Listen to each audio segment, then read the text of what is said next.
Hi guys, how's it going? I just wanted to do a quick video for you guys on how I choose my bike camping sites for an overnighter. This isn't for a multiple day trip, this is just for an out and back.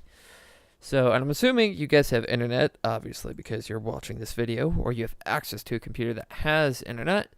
You can do this with maps if you want, but it will take a bit more research and probably calling places in order to get it to work.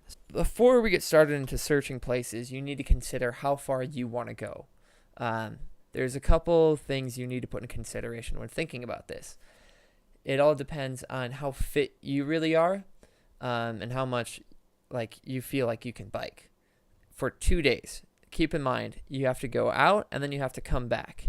Also consider the fact that your bike, you're carrying all your camping gear on your bike, so your bike is going to be less aerodynamic, which will slow you down. If you have hills, your bike's going to be a lot heavier, so that's going to weigh into the factor. So you have extra weight, less aerodynamics, and you have to bike there and back, and you got to see what type of time frame you have for this. So all those things are stuff that's going to depend on you. Now, we'll just take Urbana for example on how I ended up picking places. So I know this area pretty well because I've done several bike camping trips out here, and I lived out here. So first off, what I like to do is zoom out and let's see. All right, let's look for green places. And here immediately, oh, we got a green place over here by Oakwood in Danville. This is Kickapoo State Recreation Area. This I know has camping. This was the first bike camping trip that I ended up doing.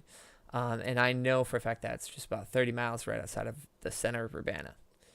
And let's go back out. Let's see here. All right, we got a big lake over here. That looks like a pretty cool place to go to. And turns out that's Clinton Lake, which again, I've been there before. And I know that is 35 miles to the area. And I knew that there's a state park right here. If you zoom in, actually, you can find it. So there you are. Here is Allerton, another place that I have looked into, and I know that they do have camping. That one is going to be just about, so this is 35 miles. I would estimate probably 30 miles. All right, now we can go down here. Oh, here's a little spot right here. And if we zoom in on this guy, that's Walnut Point, which again I went to, and that's 40 miles. Let's see here. Here's another green spot. Let's see what this is. Middle Fork Forest Preserve. This place, it's not a state park, but what you can always do is if you look up, click in here. And so this is kind of the webpage for it by the county. And looks like there is a campground right there. So you can go camping there and let's see how far away it is. All right, 32 to 35-ish miles. That's really not bad. Well, that's kind of it for looking in, say, the country-ish area, because that's where I used to live. But now, let's say you live in a city. We're going to take Boston, for example, because, yay, Boston. Never been there. Hello, any of you from Boston. All right. And so we're going to start by taking the Boston Public Library. That's going to be our base point here. So this is right in downtown Boston. Say you had an apartment right there, but you want to go bike camping, but you live in a kind of city. So what I like to do, you can look up camping. I like to do state parks because they are pretty consistent with having camping pretty cheap because it's partially run by the state rather than some dude who's just running like an RV park out of their backyard. All right, so straight up, immediately we've got some here that are pretty close. I'm going to kind of avoid, I know there's a lot of green stuff here, state parks, which would be a really cool place to go to. I don't know if, some of these look pretty small. I don't know if they'd have camping, but I'm going to kind of avoid this area. Let's look further inland. All right, say Borderland. We're going to use Borderland State Park, see how far away. And cycling, hey, that's under 25 miles. That would be a nice, pretty easy trip out and back.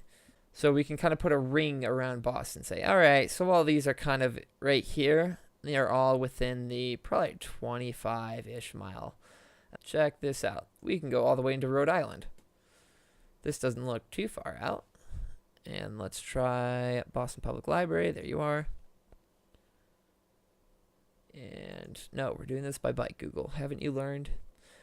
All right, 42 to 43 miles. That's really not bad. I'd definitely do that. So there, you can ride all the way into Rhode Island if you wanted to from Boston. So that kind of gives you an idea, and now you can use that as a general border. So anything probably after 495 is going to be a 40-ish mile trip. So there you go. And that kind of gives you an idea of how to look for campsites. Of course, do your own research to see if the place actually is camping and if you need to reserve a spot before you go.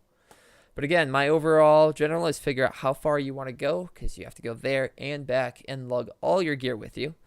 And if you have any questions, just ask me and take a look. There, you might be surprised at how much is out there actually close to me, or close to you, I should say. I was quite surprised when I was living in Illinois of what that actually was like. And hopefully I'll have much more fun bike camping videos coming up. I'll actually have more, I think I'll have some bike packing coming up soon, so more off-road type of stuff. We'll see how that goes, and I will talk to you guys later. Go Wander!